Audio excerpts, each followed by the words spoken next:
शोबे खबर की पेशकश प्रोग्राम हालात हाज़रा का आज का शुमारा लेकर हम आपकी खिदमत में हाजिर हैं। मेज़बान सैयद मुबशिर रुफ़ाई का खुलूस बरा सलाम कबूल फरमाएँ। नाज़रीन, जम्मू कश्मीर की मजमूई तरक्की के लिए सरकारी सतह पर मुख्तलिफ़ किस्म के इक़दाम किए जाते हैं और इंतज़ामिया का दावा है कि इस खत्ते के तमाम अज़ला की यकसां तरक्की को यकीनी बनाने के लिए भी बामाना इक़दाम किए जाते हैं। इस प्रोग्राम के पिछले कई शुमारों में हमने मुख्तलिफ़ अज़ला के तरक्याती पस मंज़र के बारे में बात की। मुख्तलिफ़ अज़ला में तामीर और तरक्की के काम जारी हैं जिन पर हमने मुदल्लल बात की उन अज़ला के हुक्काम के साथ। हमारे आज के शुमारे का जो मौजू रहेगा वो है ज़िला शुपैयाँ का तरक्याती मंजरनामा, और इस मौजू पर बात करने के लिए आज हमने स्टूडियोज़ में दावत दी है शुपैयाँ ज़िला के डिप्टी कमिश्नर जनाब चौधरी मोहम्मद यासीन साहब को, और इनकी बाईं जानिब तशरीफ़ रखते हैं इस मौजू पर बात करने के लिए एक नौजवान सहाफ़ी जनाब शौकत अहमद डार साहब। शौकत साहब पुलवामा और शुपैयाँ से मुख्तलिफ़ मामलात पर रिपोर्टिंग करते हैं, लिहाजा गहरी नज़र रखते हैं वहाँ के मुख्तलिफ़ मामलात पर। आप दोनों हज़रात का इस्तकबाल है हमारे स्टूडियोज़ में। यासीन साहब, बात का आगाज़ आपसे करेंगे। शुपैयाँ एक खूबसूरत ज़िला है, पहाड़ी ज़िला है, इसका बेशतर रकबा जो है जंगलाती अराज़ी पर मुश्तमिल है, लिहाजा हमें वहाँ से वो सब्ज़ दौलत भी मिलती है। और शुपैयाँ से जिसको हम कहते हैं कि ये वादी कश्मीर का फ्रूट बाउल है, इसको फ्रूट बाउल भी कहा जाता है। तो हॉर्टिकल्चर जो रियासत जम्मू कश्मीर की मजमूई इक़्तिसादियात में एक अहम रोल अदा करता है, तो शुपैयाँ ज़िला की इक़्तिसादियात का जो दारोमदार है वो हॉर्टिकल्चर पर काफ़ी हद तक है। और जहाँ तक आदाद शुमार का ताल्लुक़ है, तकरीबन ज़िला के 60% लोग हॉर्टिकल्चर के साथ जुड़े हुए हैं। तो इस साल जो सेब की पैदावार है, क्या सूरत हाल है और किसानों में किस किस्म का रुझान पाया जा रहा है? जी शुक्रिया रुफ़ाई साहब, आपने बिल्कुल ठीक फरमाया। हमारे शोपियान को जैसे जम्मू कश्मीर का फ्रूट बाउल भी कहा जाता है, एप्पल बाउल कहा जाता है, और हमारी annual production 3.5 lakh metric ton है, और उसमें से मेजर चंक एप्पल प्रोडक्शन का ही है। So obviously this constitutes the most crucial component of our economy as well. इसमें पिछले साल हमारी प्रोडक्शन थोड़ा हिट हुई थी because of the untimely snowfall जो फर्स्ट वीक ऑफ नवंबर में हुई, और इस साल भी हमें कुछ मुसीबतें फेस करनी पड़ी। जैसे मार्च अप्रैल के महीने में 2-3 बार ओले पड़े, ये हेल स्टॉर्म हुई, और फिर कुछ अनएक्सपेक्टेड रेनफॉल भी हुई, जिससे जो हम पेस्टिसाइड फंजीसाइड स्प्रे करते हैं वो वॉश अवे हो जाता है, और फर्दर जो क्रॉप और वल्नरेबल हो जाता है। तो वो सारी मुसीबतें हमें इस बार झेलनी पड़ी। हमने थोड़े रिलीफ स्कीम्स भी लॉन्च किए थे। Handsome amount was distributed amongst the orchardist, but of course that was not enough. उसके बावजूद इस साल खुदा के फजल से हमने इस बार फिर भी decent rather above average production हमने देखा। एंड उससे ज़्यादा इम्पॉर्टेंट बात यह है कि इस साल हमने अपनी न्यू मेगा फ्रूट मंडी अगलर, जो कि ये 31 करोड़ का पीएमडीपी और नाबार्ड जॉइंटली फंडेड प्रोजेक्ट है, उसका आगाज़ किया, और उससे काफ़ी ज़्यादा हमारे जो टर्न अराउंड हो रहा है मंडी का वो डबल हो चुका है। जी शौकत साहब, इसी पस मंज़र में हम बात को आगे ले जाएंगे। जो शुपैयाँ का जो हॉर्टिकल्चर सेक्टर है उसको फ़रोग देने के लिए इंतज़ामिया जो पढ़ता है, खेलता है, झूलता उछलता है, दौड़ता कभी कभी दौड़ कराता है, आगे आगे बढ़ता है इंडिया, अमूल दूध पीता है इंडिया।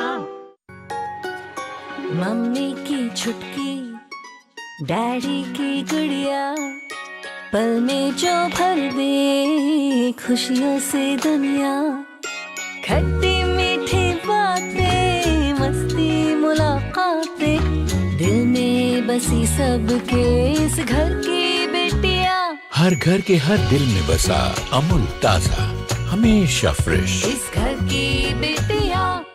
पढ़ता है, खेलता है, झूलता उछलता है, दौड़ता कभी कभी दौड़ कराता है, आगे आगे बढ़ता है इंडिया, अमूल दूध पीता है इंडिया।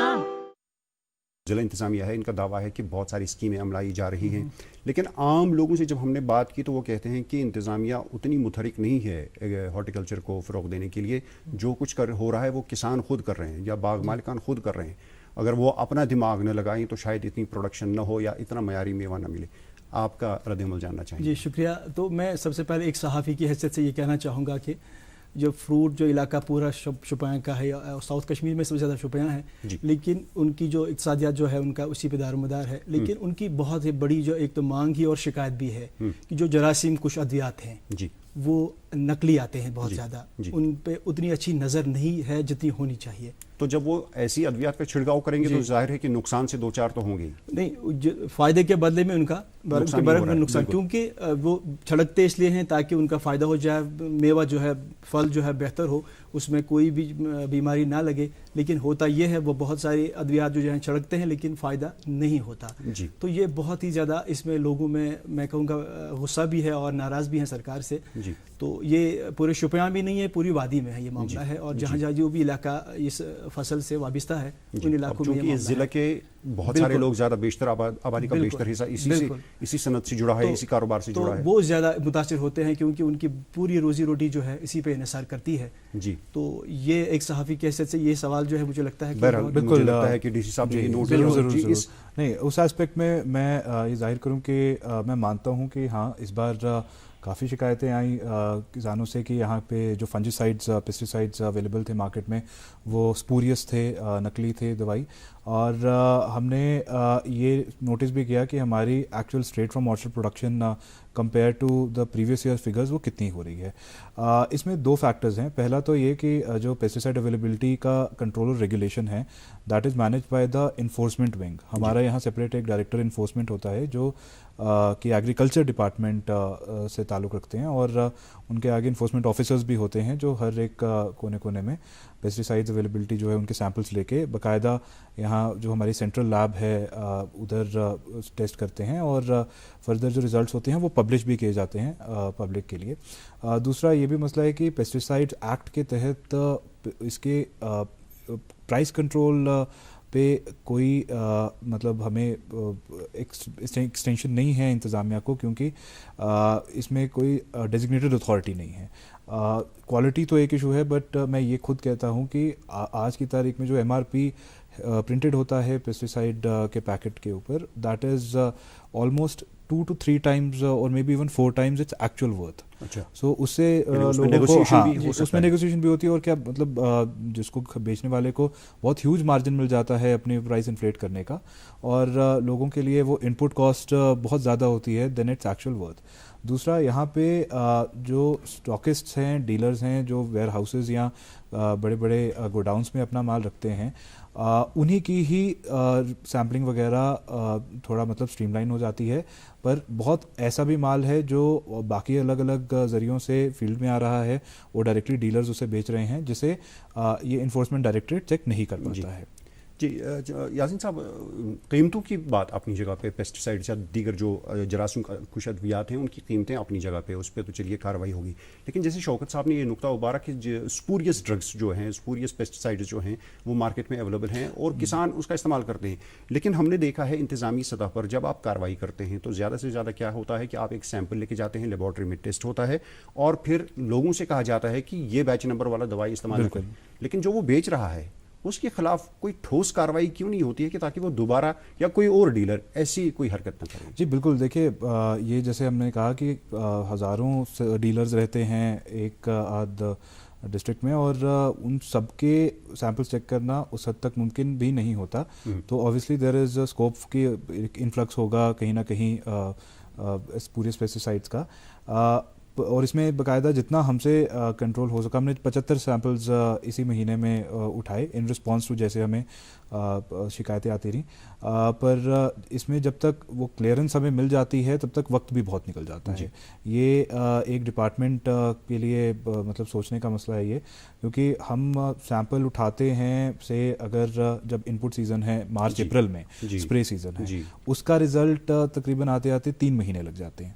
और तब तक तो वो बिक भी चुका होता है और यूज़ भी हो चुका होता है और उसका असर भी हो गया होता है अगर होना हो या नहीं होना हो।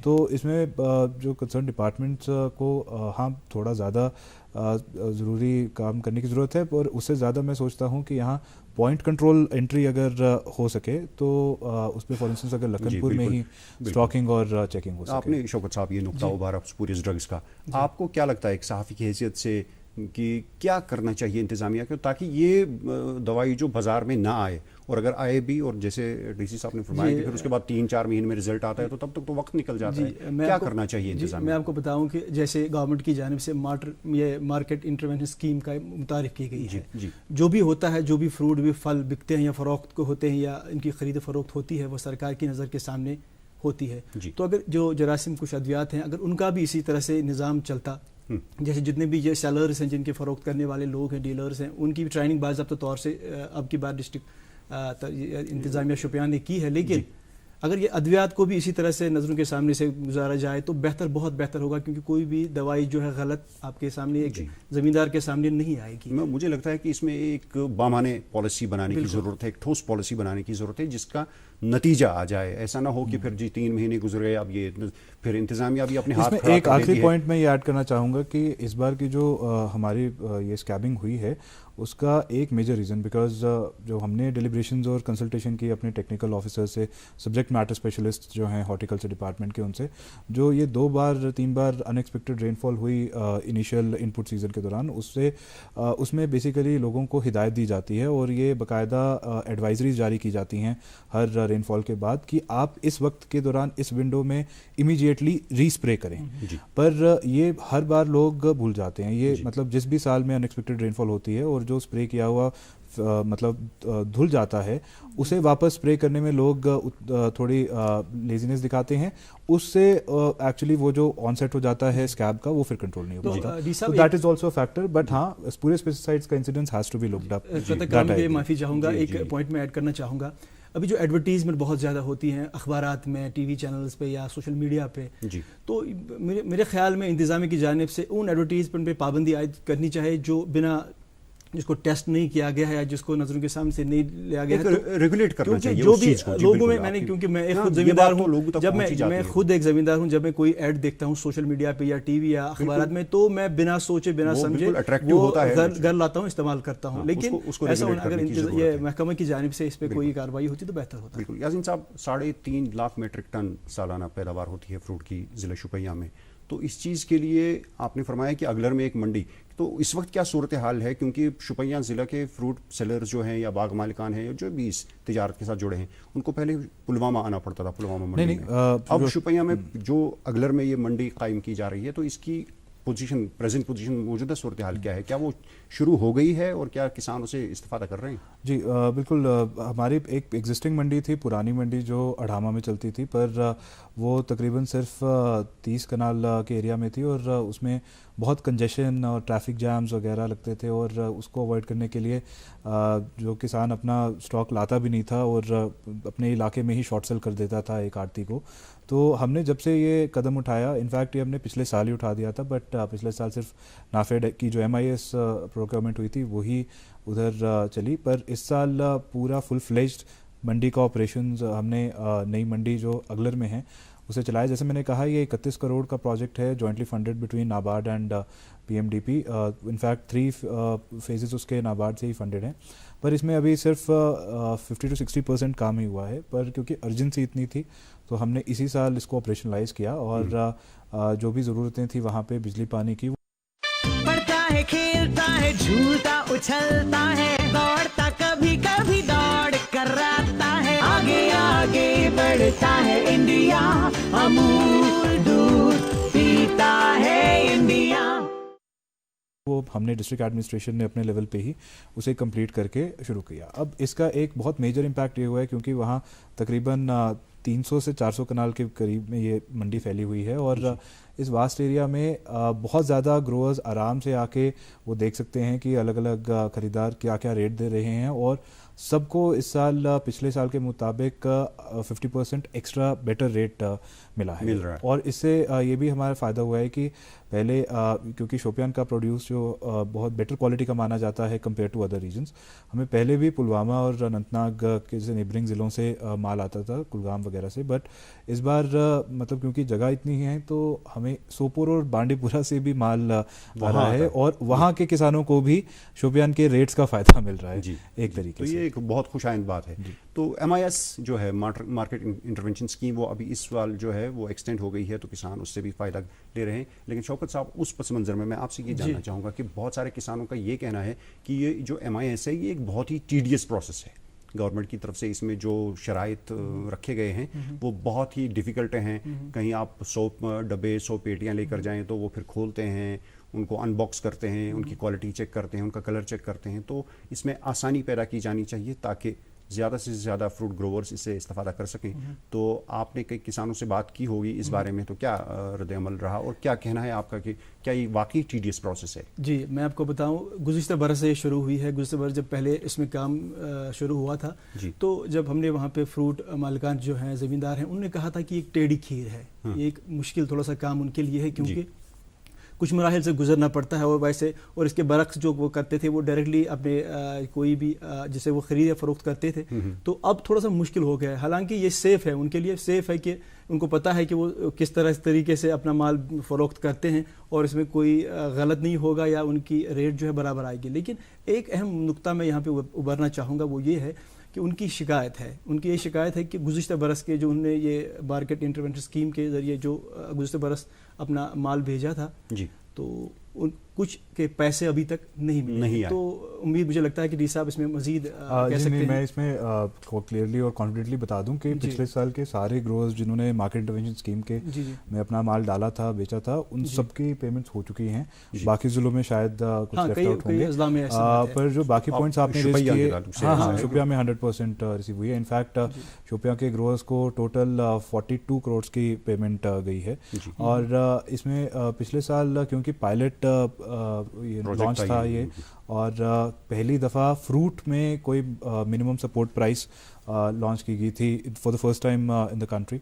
सो ऑब्वियसली उसमें टीदिंग इश्यूज थे और ऑपरेशनलाइज करने में काफ़ी इश्यूज थे। देखिए, नॉर्मल कोर्स में जो कहीं भी मंडी में अगर जैसे शोपियान में किसी भी वक्त 3000 लोग काम कर रहे होते हैं उस मंडी में, और उसको रिप्लेस करते हैं सिर्फ हमारे 30 मुलाजिम और अफसरान, और वो उस हद तक एफिशिएंसी वगैरह जैसे मंडी में होती है वैसे रेप्लिकेट करना तो मुमकिन नहीं होती। पर फिर भी हम ये लोगों के लिए, किसानों के लिए उसको ईज़ करने के लिए लगे हुए हैं। और इस साल जैसे कि आपने सुना होगा कि रजिस्ट्रेशंस ऑनलाइन हो चुकी है, और जो टोकन अलॉटमेंट होती थी पहले, उन्हें बेसिकली आना पड़ता था, टोकन लेना पड़ता था, फिर माल लाना होता था।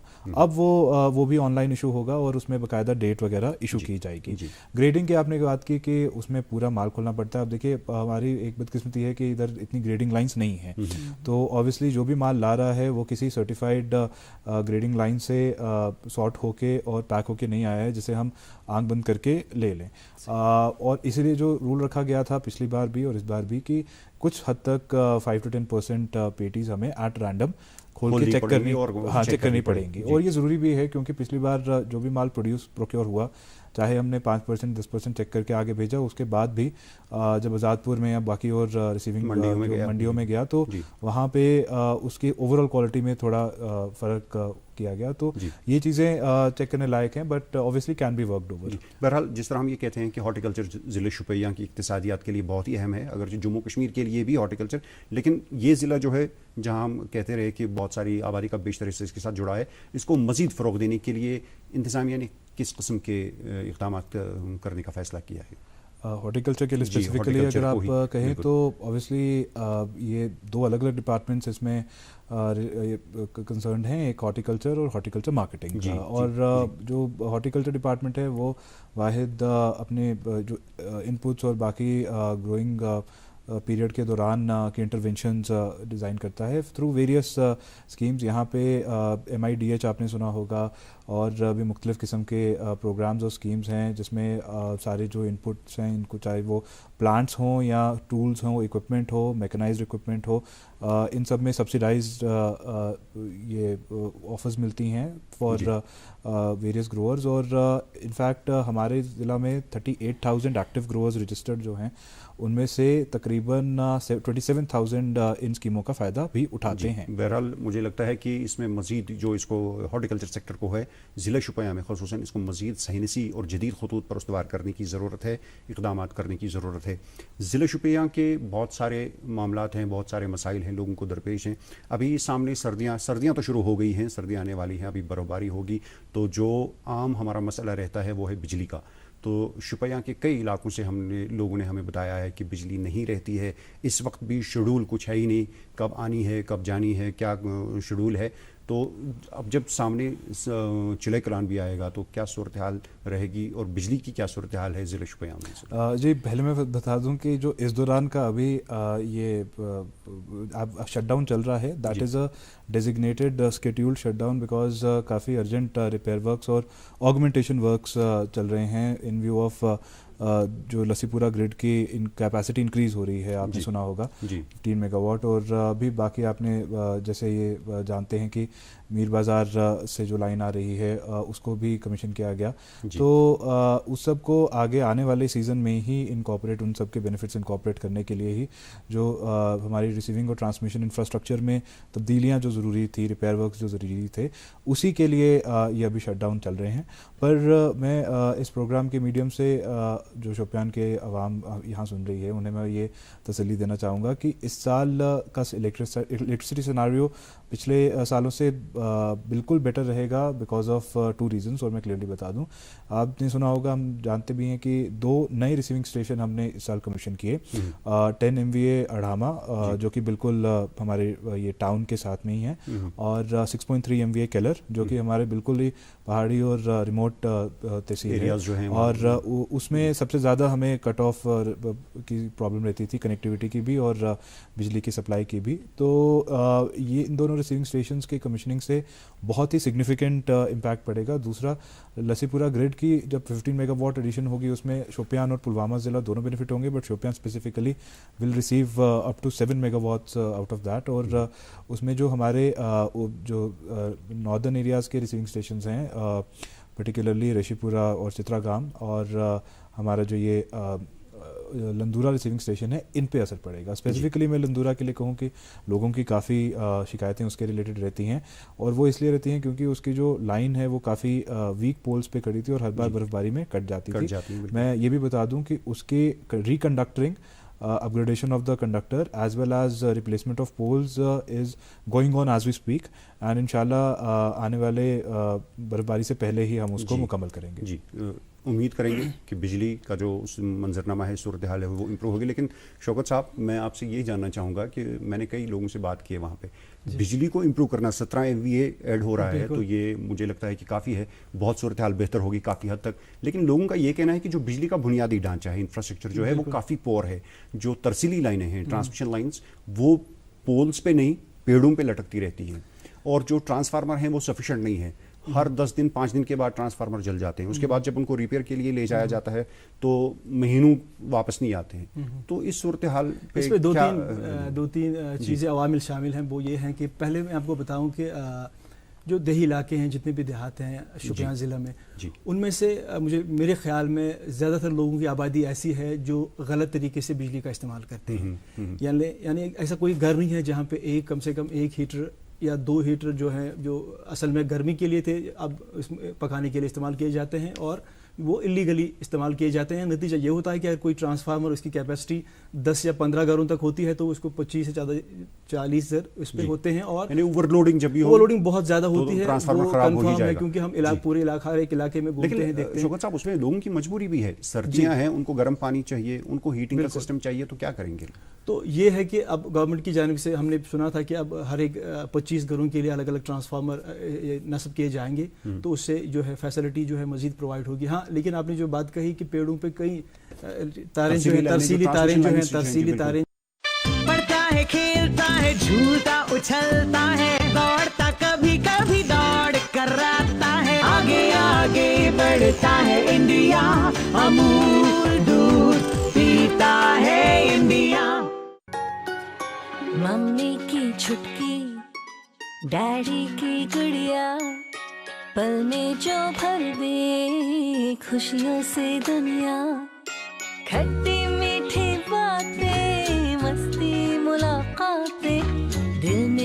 बसी सबके इस घर की बेटियां, हर घर के हर दिल में बसा अमूल ताजा, हमेशा फ्रेश। इस घर की बेटियां जो है वो लटकती रहती है। वो कई इलाकों में है, लेकिन कई इलाकों से हमने ये भी सुना है कि जहाँ पिछले गुज़िश्ता माह तो ये खंभों से लटकी थी, आज नहीं है, रफ्ता रफ्ता तब्दील हो रही हैं। मैं अहम अब बात आपकी दानिश में लाना चाहूँगा कि एक ऐसा गांव है दुनाड़ू, जो एक ऐसा गांव है जहाँ पहली मरतबा बिजली की तरसील पहुंचाई गई है, वहाँ पे बिजली दस्तयाब की गई है ज़िला इंतज़ामिया शुपिन की जानिब से। तो जहाँ सही होगा उसको उबारना भी हमारा फ़र्ज़ है, और जहाँ गलत होगा उसको भी उबारना हमारा फ़र्ज़ होगा। बिल्कुल सही बात है। तो ये है कि क्योंकि शुपियां में बर्फबारी सबसे ज़्यादा होती है और पहाड़ी ज़िला है, तो बर्फबारी से भी तरसीली निज़ाम जो है पूरी तरह से दरहम भरम हो जाता है। तो उसके लिए भी मुझे लगता है कि कोई ना कोई कदम उठाना पड़ेगा इंतजामिया को इस, क्योंकि देखिए डीसी साहब, आपको तो पता ही है कि ये पहाड़ी ज़िला है, कहाँ पे कितनी बर्फ़ मुमकिन तौर होती है, कभी कम हो कभी ज़्यादा हो, अलग बात, लेकिन अंदाज़ा तो आपको होता ही है। और इन सब चीज़ों को ठीक करने के लिए, जैसे तरसीली लाइनें हैं ख़राब हो चुकी हैं, बोसीदा पोल हैं, उनको बदल डालना है, तो ये चीज़ें मुझे लगता है कि एडवांस में की जा सकती हैं ताकि लोगों को एन वक्त पे कोई मुसीबत का सामना न करना पड़े। बहरहाल चौधरी साहब, मुझे लगता है कि तरक्की के लिए जो है सड़क राब्ते ज़्यादा इंपॉर्टेंट है, सड़क राब्तों को ज़्यादा इंपॉर्टेंस दी जाती है, क्योंकि जब मोबिलिटी हो तो तरक्की यकीनी बन जाती है। लेकिन ज़िले शुपियां में सड़कों का हाल भी काफ़ी बुरा है, बहुत सारी सड़कों का। जैसे कई लोगों ने हमें बताया कि शुपियां से बिजबहाड़ा तक आने वाली जैनपुरा के रास्ते से जो सड़क है वो ठीक नहीं है, या फिर जो पहाड़ी इलाकों के से जो केलर वगैरह जो सड़क जाती है, आगे दोबजन वगैरह जो सड़क जाती है, वो भी बहुत सारी खस्ता हाल सड़कें हैं। तो सड़कों को ठीक करने के लिए, चुनांचे अब तो मौसम नहीं रहा तारकोल बिछाने का, लेकिन ऐसी कम से कम सड़क जिस पे गाड़ी चल सके, सर्दियों में बीमार वगैरह अस्पताल पहुंचाना हो तो लोगों को सहूलत रहे। जी, पहले तो मैं कहूँगा कि ऐसा भी नहीं है कि मेजॉरिटी रोड्स हमारी ख़राब हैं। इनफैक्ट इस साल हमारा रिकॉर्ड मैग्नेमाइजेशन लेंथ अचीव हुआ है, तकरीबन 150 किलोमीटर के क्लोज। और आपने जिन रोडों का जिक्र किया, हाँ, उनमें से पहले मैं शुपियां जैनपुरा बिजबहाड़ा रोड की बात करूं, वो वाकई में हमारी आवाम के लिए सबसे बड़ा मसला है आज की तारीख में।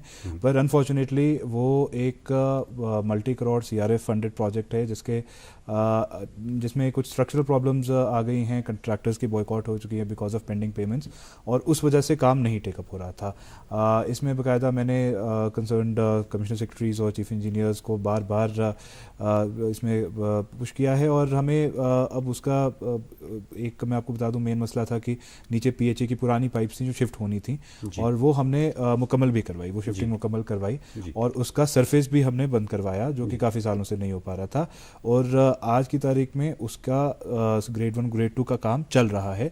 हाँ, मैग्नेमाइजेशन वाकई में हम इस साल नहीं कर सकेंगे, ये मैं मानता हूँ, पर ये मैं एश्योरेंस देना चाहता हूँ लोगों को कि इस सीज़न, स्नोफॉल सीज़न से पहले उसे चलने लायक बनाया जाएगा। आपने दुबजन की बात की, वो मुगल रोड का हिस्सा है, और आप जानते हैं कि उसके लिए अभी सरकार ने एक बहुत ही हैवी सैंक्शन रिलीज़ किया है, जो आने वाले सालों में इससे इनफैक्ट अगले साल में ही उसके तहत मैग्नेमाइजेशन टेकअप की जाएगी। जी चौधरी साहब, पीने का पानी लोगों की एक बुनियादी ज़रूरत है, और सरकार की एक स्कीम चल रही है कि हर घर नल से जल जीवन मिशन। जी, तो उसकी क्या सूरत हाल है? शुपिया में कहाँ तक पहुँचे हैं आप लोगों को पीने का पानी मुहैया? जी, मैं क्लियरली बताऊं तो अभी जल जीवन मिशन, क्योंकि इसमें प्लानिंग का एक बहुत अहम किरदार था, और इसमें डिसेंट्रलाइज्ड प्लानिंग रखी गई थी कि लोग पंचायत लेवल पे ही डिसाइड करेंगे कि उनके मौजे में कितने अनकनेक्टेड हाउस होल्ड हैं जो बिना पानी की पाइप के हैं, और उनको कनेक्ट करने के लिए क्या क्या कितनी लेंथ पाइप वगैरह लगेगी। तो ये सारी प्लानिंग अभी तक हो रही थी, और उसमें DPRs बनी, और उसको हमने अप्रूव भी करवाया। ज़िला शोपियान पहले फ़ेज़ 1 में रखा गया था, अब वो फ़ेज़ 2 में है, स्लेटेड फॉर जुलाई 2021। टेंडरिंग भी हो चुकी है, और कुछ मौज़ों में काम भी शुरू हो चुका है। आने वाले वक्त में इंशाल्लाह हम 100% पाइप्ड वाटर कनेक्टिविटी देने के लायक होंगे। शौकत साहब, इस सिलसिले में शुपियां ज़िले की ज़मीनी सूरत हाल क्या है? लोगों को पीने के पानी की बहुत परेशानी है, दूर दूर तक जाना पड़ता है बर्तन लेकर। मैं एक बार फिर आपको ये अर्ज़ करना चाहूँगा कि शुपियां जो पहाड़ी ज़िला है, तो वहाँ पे बहुत सारे ऐसे देहात हैं जो करिएवा इलाके की जिसे हम कहते हैं, जो पहाड़ियों पे रहते हैं, तो उनमें अक्सर पानी की दिक्कत बहुत ज़्यादा आती है। और कुछ ऐसे इलाके भी हैं जो नवंबर, दिसंबर और फरवरी, मार्च, अप्रैल में उनकी शिकायत ये रहती है कि पानी जो है गलीज़ आता है, यानी कि शफाफ पानी उन्हें दस्तयाब नहीं होता है। चनांचे कई फिल्ट्रेशन प्लांट भी बने हैं, लेकिन फिल्ट्रेशन प्लांट गवर्नमेंट का जो सिस्टम है उस तरीके से बनते हैं, लेकिन शिकायत पानी की है। ये मैं उबारना चाहूँगा कि कई देहात हैं, क्योंकि मैं हर हफ्ते में एक ऐसी स्टोरी करता हूँ शुपियां से, खासकर पानी दस्तयाब है लेकिन गलीज़ है, और जब अब नवंबर के बाद जो, क्योंकि अब तो मनफी दर्जा हरारत होगा तो बहुत अब परेशानी और बढ़ेगी। जो पाइपें जो है वो जम जाती हैं और पानी की जो है सोते हैं या बाकी हैं वो सूख जाते हैं। डीसी साहब ने कहा है कि जुलाई 2021 तक ये जो मिशन है पानी का भी मुकम्मल किया जाएगा। चौधरी साहब, आपसे ज़िला शुपियाँ की तरक्याती मंजरनामे के बारे में बहुत सारी बातें करनी थी। चुनांचे मैंने जो आगाज़ में कहा था कि जंगलात हमारे जो हैं शुपियाँ में बहुत सारे हैं, उस बारे में बात करनी थी। और शुपियाँ ज़िला को सयाहती नक्शे पर लाने के लिए भी बहुत सारे इकदाम करने की ज़रूरत है। हमारा वहाँ बहुत बड़ा और मारूफ सयाहती मकाम अहरबल है आपके ज़िला में, लेकिन लोग भूल चुके हैं, अब कोई जाता नहीं है। लेकिन उसके बगैर भी, जैसे दोबजन की बात मैंने अभी की, एक सयाहती मकाम है, पीर की गली है, सदव है, अर्शीपोरा है, जिनको डेवलप किया जा सकता है सयाहती नक्शे पर। तो बहरहाल वक्त इजाज़त नहीं दे रहा है, आप स्टूडियो में आज तशरीफ़ लाए, बहुत सारी बातें हमारे हो गई यहाँ पे ज़िला शुपियाँ के तरक्याती मंजरनामे के साथ। तो मुझे मेरा ये उम्मीद करता हूँ कि इंशाअल्लाह आगे आपको फिर दावत देंगे और फिर बात करेंगे ज़िला शुपियाँ के बारे में। फ़िलहाल आपका बहुत शुक्रिया शौकत साहब, आपका भी बहुत शुक्रिया तशरीफ़ लाने के लिए। प्रोग्राम के आज के शुमारे का वक्त नाज़रीन इख्तिताम को पहुँचता है। अगले शुमारे में नए मेहमानों के साथ नए मौजू पर बात होगी। जब तक के लिए इजाज़त दें, अल्लाह निगहबान।